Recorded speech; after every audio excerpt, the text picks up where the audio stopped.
안녕하세요. 하루 필수 말씀 충전 하필 큐티 조정환입니다. 오늘 함께 나눌 하나님 말씀은 히브리서 2장 1절에서 9절까지 말씀입니다. 그러므로 우리는 들은 바를 더욱 굳게 간직하여 잘못된 길로 빠져드는 일이 없어야 마땅하겠습니다. 이 잘못된 길이라고 하는 것은 결국 다시 유대교로 돌아간다거나 아니면은 천사를 숭배하는 방식의 예배로 빠지거나 하는 이런 잘못들이 있을 수 있겠죠. 그리고 또 우리가 히브리서의 내용을 좀 살펴보면 고대 당시의 철학의 어떤 영향력들을 무시할 수 없는 걸 우리가 보게 되는데, 그런 철학적 영향력에서 빠져들어가서 믿음의 본질에서 이탈하게 되는 그런 이단들의 경향성들을 우리가 발견을 하기도 하고, 또 히브리서가 이야기하는 주된 주제 중에 하나가 이 핍박과 박해 가운데에서 믿음을 잃어버리지 않도록 굳게 붙잡아주는 어떤 그런 목회적 메시지들을 많이 발견하게 되는데, 이 잘못된 길이라고 하는 것은 고통과 핍박 가운데에서 배교의 길로 가지 않도록 사람들을 붙들어주는 이런 메시지로 우리가 생각을 해볼 수가 있습니다. 그래서 하나님께서 우리에게 전해주신 그 말씀, 들은 바를 더욱 굳게 간직하라 라고 하는 것이 굉장히 중요한 키워드, 메시지 중에 하나가 될 거예요. 근데 이 들은 바가 어떤 정체성을 가지고 있냐면, 이 천사들을 통해서 하신 말씀이 효력을 내어서, 그러니까 이거는 우리가 어제 살펴본 것처럼 천사들이 중개자가 되어서 하나님의 율법을 모세에게 전달해 주는 그런 역할, 시종의 역할을 했단 말이죠. 우리 이 성경에서는 읽을 수 없지만 이 70인경이라든지 그 당시에 이제 사람들의 인식 가운데에서는 하나님께서 율법을 천사를 중개하여서 모세에게 전달해 준 것으로 이해를 했었단 말이에요.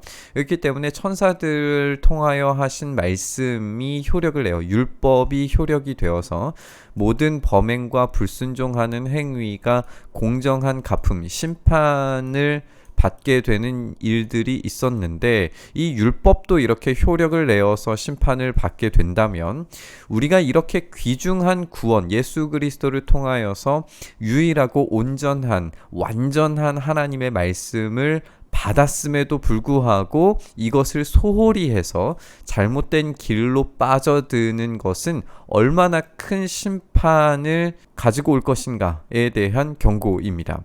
이 구원은 주님께서 처음에 말씀하신 것이고 그것을 들은 사람들이 우리에게 확증하여 준 것입니다. 그러니까 이 믿음의 증인들이 계속해서 이 증언의 역할들을 전수하고 있고, 이 말씀이 전달되는 과정 가운데에서 이 확증된 이 증인들이 한두 명이 아니라 수십 명, 수백 명의 단위의 사람들이 예수님의 부활과 500명의 사람들이 승천하신 예수님을 보는 어떤 그런 확증된 이야기들을 경험을 했단 말이죠. 그러니까 그런 확실한 구원의 메시지를 들었음에도 불구하고 잘못된 길로 이탈하지 말라라고 이야기를 하고 있는 겁니다. 그것을 이탈했을 때에 그 갚음, 그 심판이 더욱 클 것이다라고 하는 경고를 우리가 보게 있는 거예요. 그리고 하나님께서도 표징과 기이한 일과 여러 가지의 기적을 보이시고 자기의 뜻을 따라 성령을 선물로 나누어 주심으로써 그들과 함께 증언하여 주셨습니다. 하나님께서 직접 증인이 되신 거죠. 하나님께서 성령을 선물로, 예수님께서 성령을 보내주시리라고 말씀하셨는데 그것을 진짜 경험함을 통하여서 하나님께서 직접 증언하시는 증언을 들었단 말이에요. 이런 직접 증언, 그리고 이 증인들을 통한, 제자들을 통한 이 말씀의 전달자들로서의 이 말씀이 전달되었을 때에 우리 주님의 위대하신 왕되심과 통치와 지금도 다스리고 역사하고 계신다는 사실을 어떻게 부인할 수 있느냐는 이야기예요.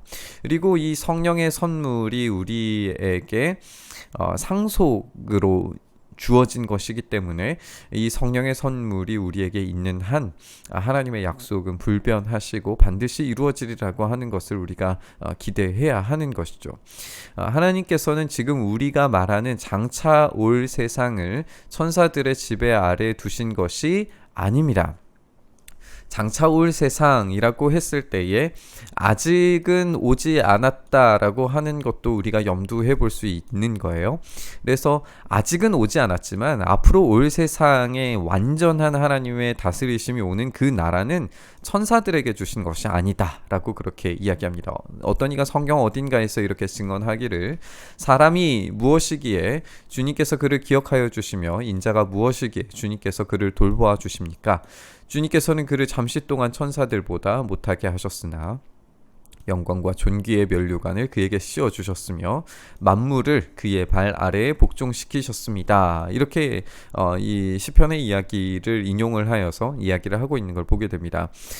사람을 기억하셨다. 이것은 이제 이 왕에 대한 이 다윗의 왕행위에 대한 이야기인데 우리가 어제도 살펴본 것처럼 이 히브리서 기자는 구약의 말씀을 예수님께 직접 연결시키는 것을 어려워하지 않아요. 굉장히 예수님에 대한 과거에 예언적으로 이루어졌던 말씀으로 아주 쉽게 받아들이고 있는 걸 우리가 보게 되거든요. 이것도 마찬가지로 이 인자라고 하는 것은 당시에 이 시를 지은 다윗과 다윗을 잇는 그 왕들에 대한 이야기일 텐데 그 아들에 대한 약속에 대한 반응일 텐데 그것을 예수님께 연결을 시키고 있고 잠시 동안 천사들보다 못하게 하셨지만 그러니까 이것은 이제 십자가 사건으로 이해하고 있는 것으로 보여지고 히브리서 기자가요. 영광과 존귀와 면류관을 그에게 씌워주고 만물을 발 아래 복종시키셨다는 것은 어제 우리가 1장에서 나누었던 이야기의 반복으로 이런 예증으로 쓰고 있는 것을 우리가 발견하게 됩니다. 이렇게 사람에게도 이런 약속을 주셔서 이 천사들보다 못하게 하셨지만 최종적으로는 존귀와 영광의 면류관을 씌워주시는 일을 이 사람에게도 약속을 하셨는데 만물을 사람에게 복종시키신 것 이것은 우리가 이제 창세기에서도 살펴보게 되는 것처럼 하나님께서 아담을 통하여서 생육하고 번성하고 땅에 기는 것과 모든 만물을 다스리라고 하는 그 명령을 우리가 생각을 해볼 수 있죠. 이 만물을 사람에게 복종시키신 분께서 그에게 복종하지 않는 것이라고는 아무것도 없게 하셨는데 그러나 지금 우리가 보기로는 아직 만물이 다 그에게 복종하고 있는 것처럼 보이지는 않는다라고 이야기를 하고 있어요. 그러니까 아직입니다. 아직 완전하게 이루어지는 것은 예수님께서 다시 오시는 날 완벽하게 이루어지겠지만 아직은 만물이 다 복종하고 있는 것이 아닌 것처럼 보여져요. 예수께서 다만 잠시 동안 천사들보다 낮아지셔서 죽음의 고난을 당하심으로써 영광과 존귀의 면류관을 받아 쓰신 것을 우리가 봅니다. 그렇기 때문에 그는 하나님의 은혜로 모든 사람을 위하여 죽음을 맛보셔야 했습니다. 그렇게 예수님께서 하나님의 은혜로 모든 사람들을 위해서 죽음을 맛보심으로 인하여서 이 약속은 성취되고 이 약속의 성취는 미래에 아직은 오지 않았지만 예수님께서 다시 오시는 그때에는 만물이 다 그에게 복종하는 일이 벌어지게 될 겁니다. 우리가 이 말씀을 함께 읽으면서 하나님께서 만물을 사람에게 복종시키셨다면 그 사람 대신 인격으로 이 땅 가운데 오신 우리 예수님께서 그 아담에게 주어졌던 그 명령과 약속들을 완벽하게 이루시는 날이 오시리라라고 하는 것을 우리가 알 수 있게 됩니다. 이전에 아담은 실패했지만 이제 새로운 아담이신 예수님께서는 이 모든 것들을 성공적으로 이루시고 완수하실 겁니다. 아직은 복종하고 있는 것 같이 보이지 않지만 우리는 그래서 기대할 수 있습니다.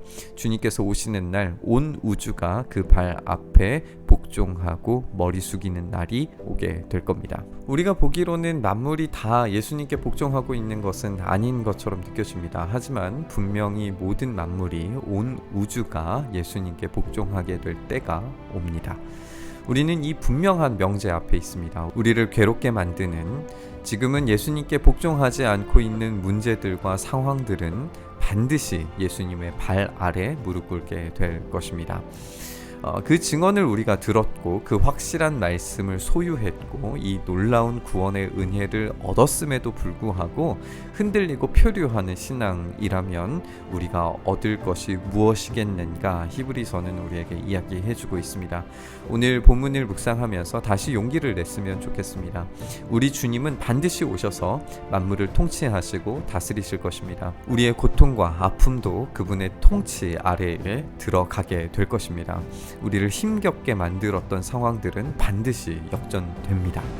우리는 아직 이루어지지 않은 약속으로 실망할 필요가 없습니다.